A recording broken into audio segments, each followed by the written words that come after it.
Hi, my name is Run It, and this is Trunk Rattle. This patcher effect recreates the sound of your friend's subwoofer shaking his Crown Vic or his modded Nissan Altima. Trunk Rattle is created using a careful combination of pitch tracking, resonators, convolution reverb, and a little bit of distortion. You can build it entirely with free plugins like Melda's free effects bundle. Let's talk about the science. When a subwoofer plays loud enough, the compressed airwaves cause all sorts of loose parts on a car to shake. And when a window panel hits a nearby surface, that's what's called an impulse, which sends energy across the surface, resonating at whatever notes relate to the object's size, material, dampening from other objects, touching it, etc. So then that, in turn, is pushed out as a sound into the space, which also has its own size and tone and everything. So to recreate this, we have to load up Patcher with an M tuner and a citrus in it. To get M tuner to work, you have to make sure that you hit this little button for settings and then change the output to 0. As you can hear, we have to switch the citrus preset. So let's change it to default. Then it's just a pure sine wave. Sweet. Let's drop it an octave. All right. Now from here, let's tweak M tuner to get it to the way we want it. Let's turn on high accuracy, pull the min up slightly, and pull the max down just so that it's triggering just this, really just like the 808, low end. And then on the MIDI output, we want the velocity range up a little bit as well. Turn the threshold up a little bit as well. And now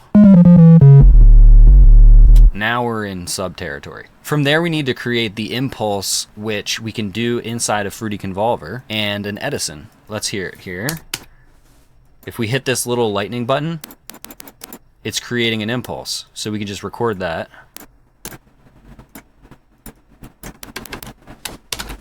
And then drop it right into Citrus. Into the wavetable part. Now let's hear what it sounds like. All right, now we're getting somewhere. Let's turn the tension down slightly. Now it sounds a little better, less digital. And from here, we need to make sure that the main sub pushes hard on like the root note and not so much on the top end. So let's go to volume and then keyboard mapping. And we're gonna turn everything down for the most part, except for that main pitch.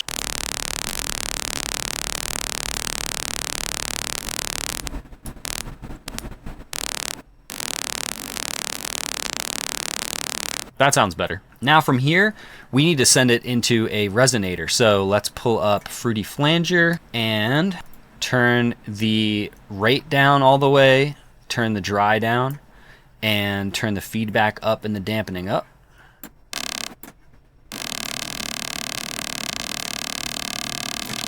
All right, we're getting some tone out of it now. Let's play around with the delay and the depth so we can get somewhere a little bit more metallic.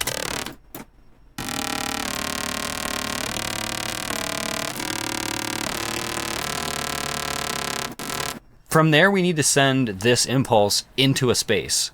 So let's throw a convolver in. And then we need to pick a small space that's going to represent the sound of the car. So let's put a small room, I don't know, maybe like this bathroom preset. And as you can hear, very audible reverb, way too long. So let's take the volume envelope inside of Fruity Convolver and we'll shorten it manually like this.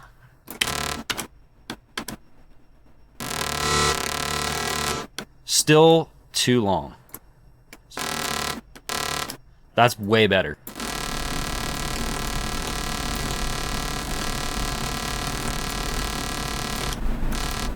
All right, from there we can change the tone of it based on the stretch knob here and the self-convolving knob. So let's play around with that.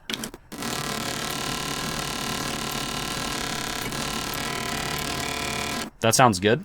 And then we can equalize it further even just by drawing here in the equalizer section.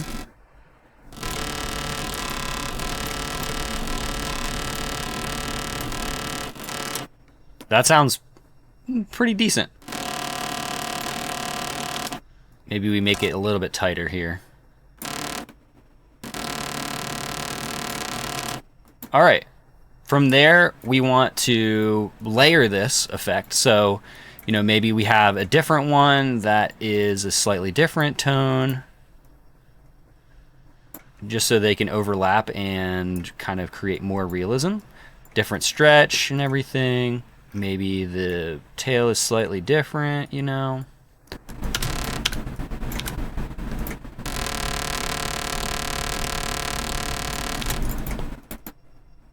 And now it's starting to sound more and more realistic. Let's add the low end back in. To do that, we have to add a low pass to make it just sound like it's inside the car, you know, the sound's reverberating off of the inner blasting of the music, so you only hear the low end kind of. And to do that, we put it onto a low pass and bring it on in somewhere like 350, I don't know, somewhere around here. Let's hear it.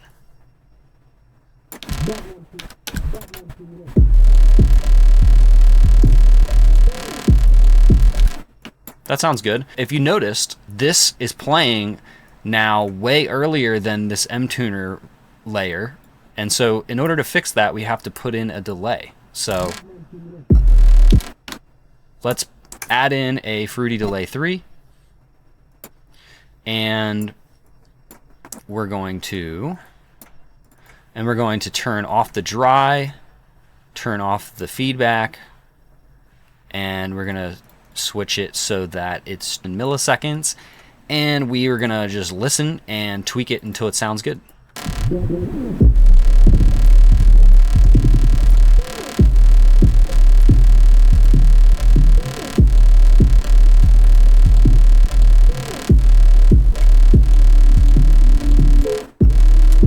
All right, that is about right. You can kind of hear them fall into phase there, fall in line rhythmically.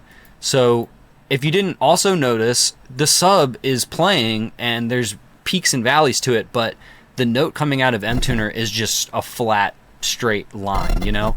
It just sounds like a brick. So in order to fix that, we have to add in a controller, a peak controller.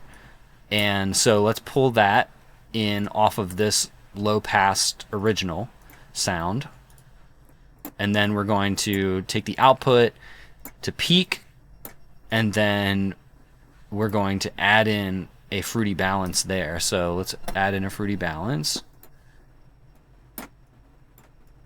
and then we're going to right click, activate, and pull this over onto fruity balance so that the output of the peak controller is controlling this volume out knob.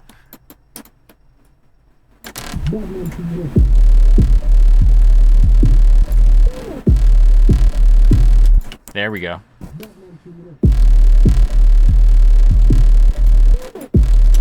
All right, and then to top it off, we can send all of this again into another IR, another impulse response that sounds more like a car or something.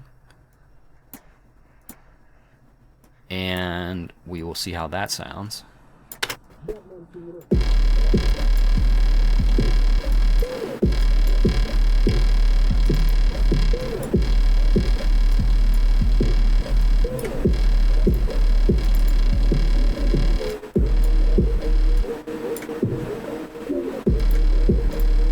That's essentially what this patch is. We've rebuilt it. In mine, there is some important notes of like how to use it and everything that I wanted to go over. So we have a couple more lanes that are happening on mine that are important to creating more of a realistic sound out of it. We have a fuzz, like high-end noise that's happening on top. That's created with this destructor, and it's set to abrasive. I don't know if you can hear that. It's just extra noise that's happening on top, just to give it a little bit more sizzle. And so that is an extra lane. And then also we have a safety limiter just to avoid any overages. And then we have a whole settings section. So to go over the settings section, we have first, the impulse tone has some extra settings. In my version, we have Citrus playing different octaves or different harmonics of that original tracked sub pitch. So we have, 1, 1.5, 2, 3 on here. So you can kind of tweak how you want the sub to sound a little bit more realistic, having two different tones playing at the same time. Let me pull this out here, and this is an inspect button, so you can listen to just the impulse.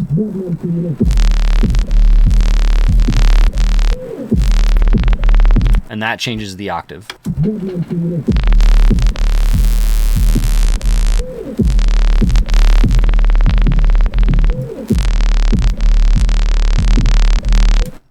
So that is how we tweak the impulse tone. The scoop frequency knob just scoops out, band rejects a frequency out of the impulse tone as well, just to give it a different character, because sometimes it has a little bit too much high end. So you can do that with this knob. The sound leak is the section we did on the patch rebuild, which is this low pass. So on here you can kind of, let it bleed a little more or not. And squash is just distortion. And then rattle tone is the resonator here. And it's just an XY plot of the delay and the feedback. So you can really change the tone with this going into the convolvers. Oh, we got to turn off Inspector.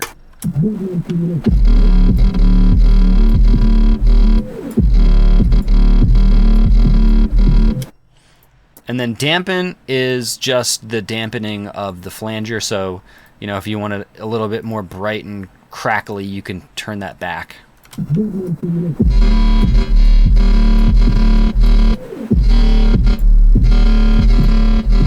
It's a little more metallic as you pull the dampen knob back.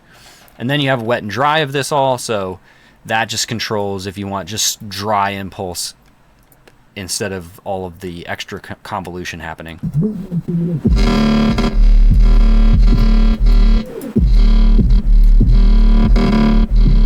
So that is Trunk Rattle.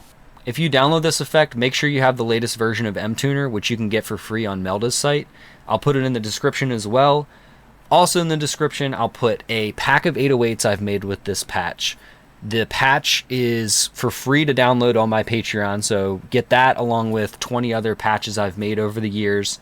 If you're not on member yet, go on there, join up, get sample packs and other presets for FL and Serum and kilohertz and stuff.